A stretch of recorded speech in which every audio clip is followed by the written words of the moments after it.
Well, hello everybody, it's Record Time with Chris, and to start off, I want to talk to you about Lee Hazlewood and the album that's out this month called 400 Miles from LA. If you are a Lee Hazlewood fan, you're going to be real excited by this because it's his earliest ever recordings that have been recently found, older than anything that you've heard from him before. And the cool thing, the second record is what you'll think is really, really cool. And if you're not familiar with him, you certainly are familiar with the song that he wrote that Nancy Sinatra had a big hit with. These boots are made for walking in, and he produced that. But he had a bunch of other rock and roll and country hit songs going back into the 50s. This might be a good entry point for some people who have not entered that whole world. Lee Hazlewood did a lot of stuff, a lot of different, maybe played a bunch of different styles, but I kind of, in my mind, I most associate him with like that dark, almost bleak country music. And this album is just songwriting demos, so it's almost entirely just his voice and his guitar, very, very stripped down. Like I said, the bleak, because the subject matter is also bleak. The woman I love don't come round no more.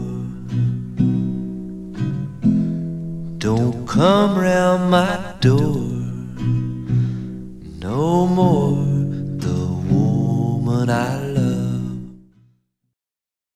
Now there are three ways that the album is being released. There's a regular CD, there's the standard vinyl, which is black vinyl in this nice package here, and then there's a deluxe bundle, which I'll show you all the pieces of that. But let's start with this. So, Obi strip.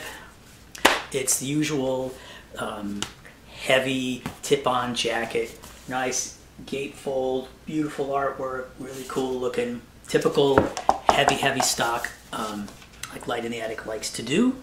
You know what black record looks like, so I'm not going to show you. The one in the bundle is gold, transparent gold, which is what I have here.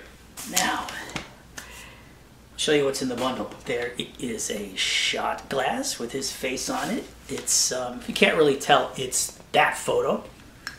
There also are some really cool coasters, and these are nice coasters. They've got the cork on the back, and the coasters just have images like different record companies that he owned. Right?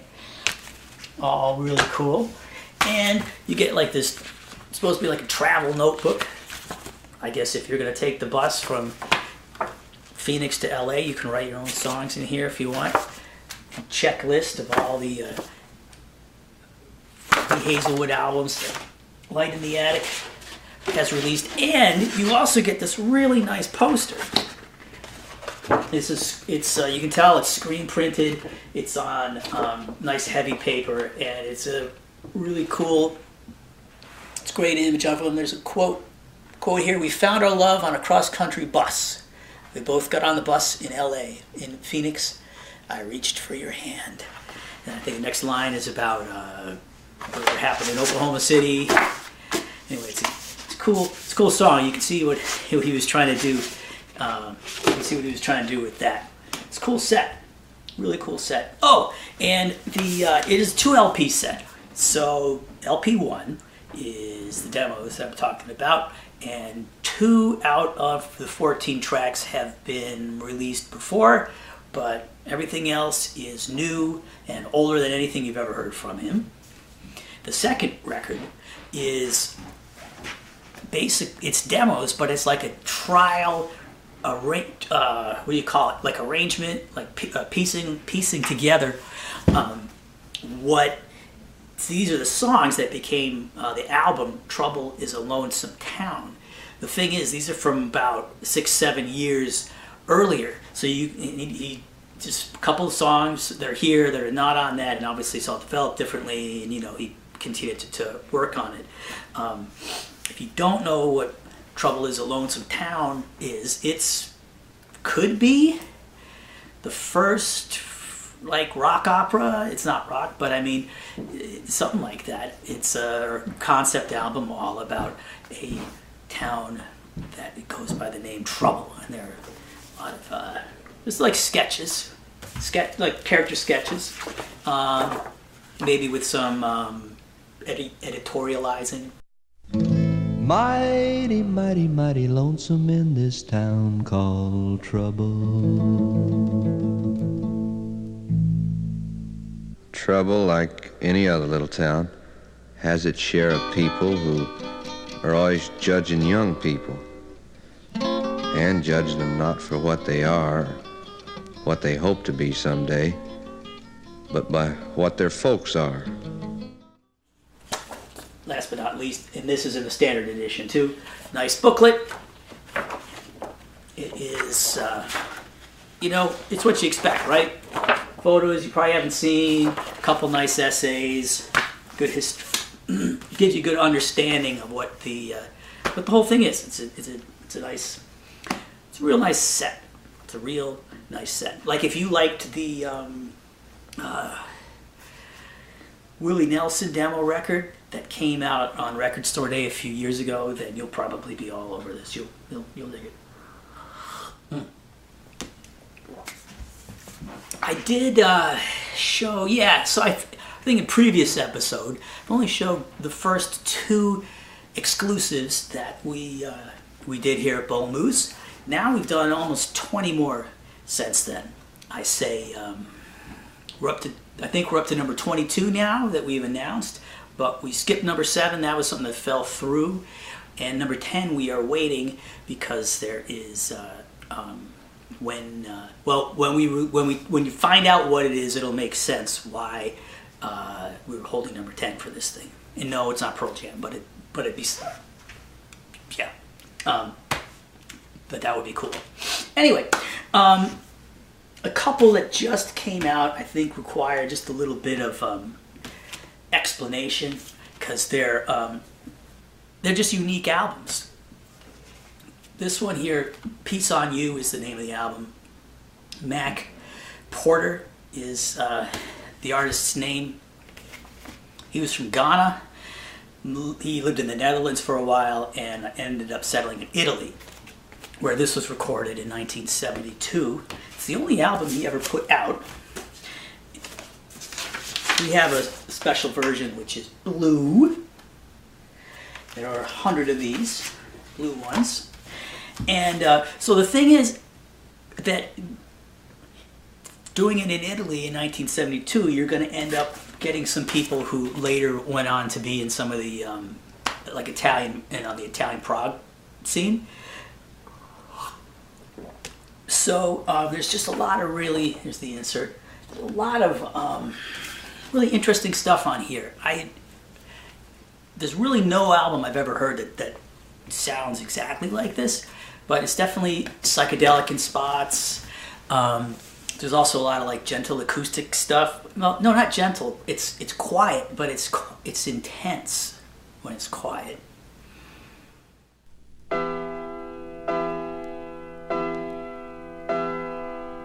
Lord bless the Hebrew. Lord bless the sick. Lord bless Moses and the sacred tables. Child of pills, the world's on fire. Child of hell, heavenly pills on you. These are, like prog rock guys or future prog rock guys, so they do get heavy at times.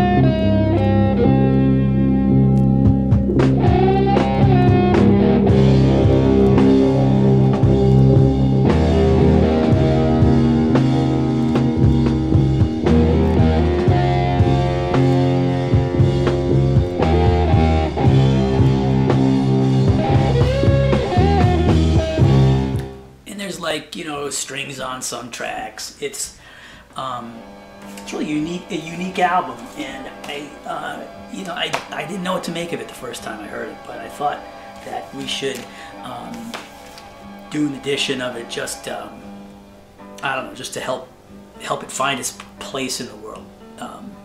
If people who like weird music, I think will enjoy it.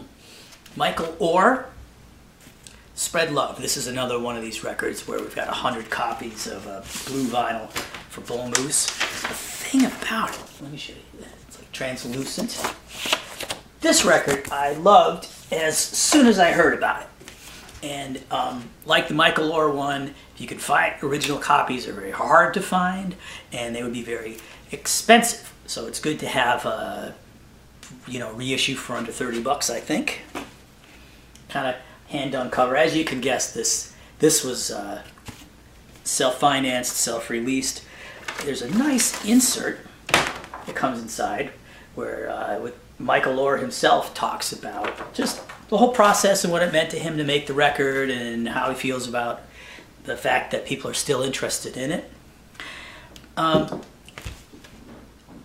The style, I would say, is it's kind of like, spiritual jazz. It's like spiritual soul. And you can, there are like some jazz chords in there that like a lot of soul people wouldn't use. Maybe they kind of come to him through, could be that they were coming from like listening to Stevie Wonder. Anyway, this is from the mid-70s. And as you can tell, the label we're working with worked directly with the artist. He's got a great voice, really nice band, and I'm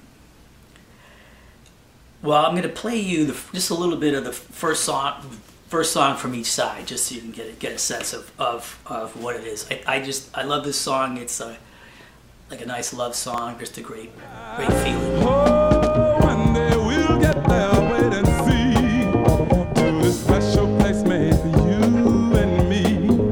Every day would be such a great day, and we'll spend it in such a special way, in ecstasy, fantasy, dreamland.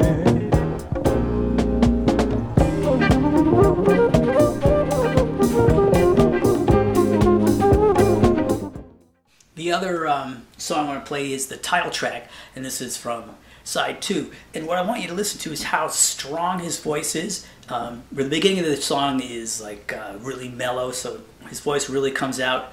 And I'll just play, the slow part is like a minute or two long, but I'm just going to play the end of it.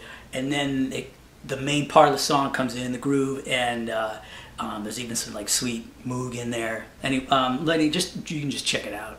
Spread love, spread it all over the land.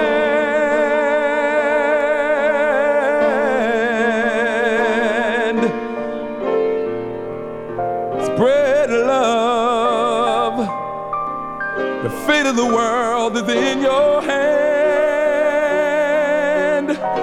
is in your hand.